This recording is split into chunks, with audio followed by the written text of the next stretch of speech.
नमस्कार दोस्तों। इस वीडियो में दोस्तों हमने एक कविता प्रस्तुत करने जा रहा हूँ। कविता का नाम है माता ही भगवान है। ये नैतिक कविता है। तो चलिए दोस्तों कविता को पहले शुरू करता हूँ। माँ से बड़ा नहीं है कोई, गाते वेद पुराण है। सच मानो तो इस धरती पर माता ही भगवान है। अपना तन मन काट छाँट कर संतानों को देती है। देना ही माँ का स्वभाव है, कभी ना कुछ भी लेती है। माँ ममता की मूर्ति है, सफल गुणों की खान है। सच मानो तो इस धरती पर माता ही भगवान है। बिना स्वार्थ के सबके हित की बात करे देवत्व वही। बिना कहे सब बात समझ ले, होता है मातृत्व वही। दान दया कर्तव्य प्रेम ही माता की पहचान है। सच मानो तो इस धरती पर माता ही भगवान है। तो दोस्तों इस कविता ने बहुत ही गहरी बात कह चुकी है और हम लोग समझ नहीं पाते हैं। इस कविता में बहुत ही गहरा अर्थ छुपा हुआ है, लेकिन हम लोग उसे समझ नहीं पाते, बस ऐसे पढ़ लेते हैं चलते फिरते। तो माता ही भगवान है, यानी भगवान का अर्थ यहाँ पे बहुत ही गहरा तक गया है। ब्रह्म आत्मा भगवान को कह रहा है। माता यानी प्रकृति। आप जितने भी चीज़ को देखते हैं वो सारी चीज़ प्रकृति है। आप जितने चीज़ मन से सोचते हैं, आपके बुद्धि में जो भी चीज़ आता है वो प्रकृति है। बुद्धि भी प्रकृति है। तो प्रकृति जितने भी चीज़ आपको नदी पहाड़ झरना सब दिखाई देता है, ये सारे प्रकृति ही हैं। यहाँ तक कि आपका शरीर प्रकृति है, आपका मन भी प्रकृति है। जब आपका मन शुद्ध हो जाएगा तब वो आत्मा हो जाता है, ब्रह्म हो जाता है। ब्रह्म हो जाता है, उसी को मुक्ति कहते हैं, उसी को आनंद भी कहते हैं, जो सदा शाश्वत रहता है, जो कभी नहीं बदलता है। तो प्रकृति का अर्थ है बदलना, बदलते रहना। प्रकृति को हमेशा बदलते ही रहना चाहिए। अगर प्रकृति बदलेगा नहीं तो काफ़ी दिक्कतें हो सकता है, फिर जीवन ही नहीं बचेगा। तो प्रकृति का अर्थ है बदलते रहना, लेकिन जो हम लोग चैतन्य हैं, जो आत्मा है, उनका अर्थ है कि वो शाश्वत रहेगा, वो कभी बदलेगा नहीं। तो प्रकृति हम लोग की माँ है। जितने भी चीज़ दिखाई देता है वो सभी हम लोग का माँ है। तो उसे हम लोग को भोगना नहीं चाहिए। उस चीज़ को हम लोगों को सिर्फ मातृत्व की भाव रखना चाहिए। उसे हम लोगों को बहुत ही बेमतलब के अपने उपयोग में नहीं ले लेना चाहिए। उसको अपने निजी स्वार्थ के लिए उसका उपयोग नहीं करना चाहिए। जैसे बहुत सारे जानवर हैं, ये सब क्या है, प्रकृति है। तो उनको बर्बाद नहीं करना चाहिए, उनको हम लोग को भोगना नहीं चाहिए, यानी खा नहीं लेना चाहिए। उसके साथ कुछ अलग रिश्ता रखना चाहिए, माँ के रिश्ता रखना चाहिए, क्योंकि प्रकृति ही माँ है। तो माँ के रिश्ता हर किसी से रखना चाहिए। जितना भी चीज़ दिखाई दे सभी माँ है। माँ के रिश्ता से देखेंगे तब आप अपने जीवन को सफल बना सकते हैं।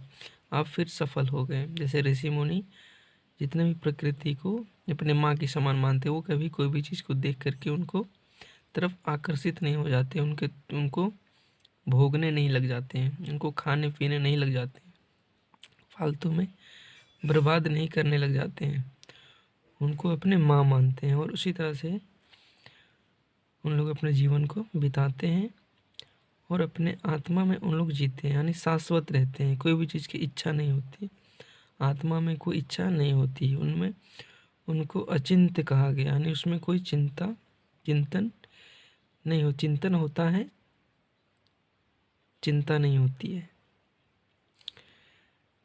तो दोस्तों प्रकृति का ये मतलब था। प्रकृति मतलब हर चीज़ है, जो भी चीज़ आपको दिखाई देता है वो प्रकृति है। तो वही क्या है? भगवान यानी ब्रह्म। ब्रह्म ने अपने आप को पूरे प्रकृति में फैलाया है, पूरे प्रकृति का रूप दिया है। हर चीज़ में ब्रह्म है कह सकते हैं, हर चीज़ में ईश्वर है, क्योंकि ईश्वर ने ही हर चीज़ को उत्पन्न किया है और उसमें अपने आप को ही दिखाया है। जो भी चीज़ है उसमें भगवान है, ब्रह्म है। लेकिन ये कैसे आपको पता चलेगा? जब आप खुद ब्रह्म हो जाएंगे, आत्मा हो जाएंगे, तब आपको पता चलेगा। तो आप कैसे होंगे? तो आप प्रकृति का पहले गुलाम बने हुए हैं इंद्रियों के हिसाब से, इंद्रियों के माध्यम से। तो इंद्रियों को आप के हिसाब से अपने मन को ना चलने दें और बुद्धि के हिसाब से तो और भी ना चलने दें। बुद्धि का उपयोग अपने आप को मुक्ति की ओर जाने के लिए उपयोग करना चाहिए। बुद्धि का उपयोग सिर्फ अपने शरीर को पालने के लिए नहीं करना चाहिए। बुद्धि बहुत ही अच्छा चीज़ हम लोगों को मिला है, लेकिन उसका उपयोग हम लोग सिर्फ खाने पीने में ही उपयोग करते रहते हैं, एक दूसरे से लड़ने झगड़ने में ही अपनी बुद्धि का उपयोग करते हैं और अपने बंधनों को काटने में अपना बुद्धि का उपयोग नहीं कर पाते हैं। तो बहुत ही आवश्यक है हम लोगों को अपने जीवन को सुधारने का, क्योंकि आप कहीं ना कहीं काफ़ी दुख में हैं। तो दुख से मुक्ति पाइए। जीवन तो दुख ही है, ये तो महात्मा बुद्ध ने कहे हैं कि जीवन दुख है। तो उससे मुक्ति आप पा सकते हैं, पाने की प्रेरणा लेते रहना चाहिए, उससे आपको मुक्त होते रहना चाहिए, उस प्रक्रिया में लीन रहना चाहिए। ये नहीं कि फालतू चीज़ों को भोगते रहना चाहिए। जितना आप भोगेंगे आप उसको नहीं भोग रहे हैं, आप अपने आप को ही भोग ले रहे हैं, अपने शरीर को ही ख़त्म किए जा रहे हैं। तो स्वस्थ रहना बहुत ज़रूरी है। आप पटर पटर चीज़ खाते हैं तो उससे कोई स्वस्थ नहीं रह पाता है। तो इसलिए आप बहुत अच्छे चीज़ खाएं, स्वस्थ रहें। स्वस्थ रहेंगे तभी आप वेद की तरफ आएंगे, भगवत गीता की तरफ आएंगे, वेदांत की तरफ आएंगे, उपनिषदों की तरफ आएंगे, कबीर की तरफ आएंगे, महावीर की तरफ आएंगे। तो शरीर का स्वस्थ रहना बहुत ज़रूरी है और आपको 4 रोटी सुबह 4 रोटी शाम मिलती रहना चाहिए, तभी आप सुखी से रहेंगे और आत्मा की तरफ आगे बढ़ेंगे। दोस्तों, माँ के अर्थ देना ही माँ का स्वभाव है, यानी प्रकृति, माता यानी प्रकृति को मैंने बताया। तो प्रकृति का स्वभाव है सिर्फ देना।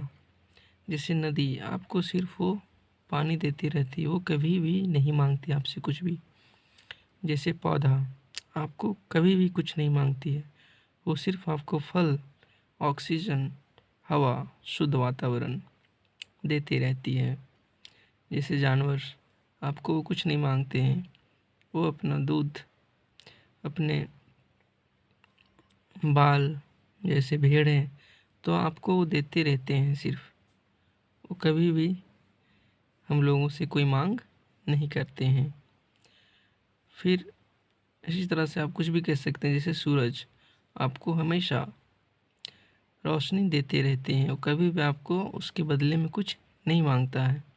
तो यही माता का पहचान है, यही माता का स्वभाव है, यही प्रकृति का स्वभाव है कि आपको देते रहना। वो कुछ कभी नहीं मांगता है, हमेशा देती रहती है। फिर आगे देखेंगे सफल गुणों की खान है, यानी उसमें हर गुण उनके अंदर छिपा हुआ है। यानी उन्होंने अपने आप में ही, यानी प्रकृति के माध्यम से ही अपने सभी गुणों को दर्शाया है, यानी उसमें हर गुण पाए जाते हैं। फिर आगे है, बिना स्वार्थ के सबके हित की बात करें देवत्व वही, यानी बिना अपने हित, अपने स्वार्थ के लिए, जो स्वार्थ होता है निजी स्वार्थ, जैसे ये मेरा है वो आपका है, वो सभी स्वार्थ से हट करके सभी के हित की बात करें देवत्व वही है, यानी देवता वही है जो हर किसी के हित के लिए लड़ता है, मरता है, वही देव कहलाता है। जैसे भगवान बुद्ध ने हम लोगों के हित के लिए उन्होंने क्या क्या नहीं किया। भिक्षा मांगने के प्रक्रिया उन्होंने चलाया, इससे क्या होगा, हम लोगों का हित था कि आपका हित उसी में है जहाँ पे आप स्वस्थ रह सके और आप शांत रह सके, आप मुक्त रह सके, वही आपका हित है। तो उन्हीं के लिए उन्होंने अपने स्वार्थ को ख़त्म कर दिया, अपने स्वार्थ के बल पर नहीं चला, उन्होंने लोगों के हित के लिए ही कार्य करते रहे। तो वही गुण को कहते हैं देवत्व, यानी उसमें देवता उतर आए हैं, यानी भगवान बुद्ध में देवता उतर आए हैं, महावीर में देवता उतर आए हैं, कबीर साहब में देवता उतर आए हैं, श्री राम भगवान में देवता उतर आए हैं।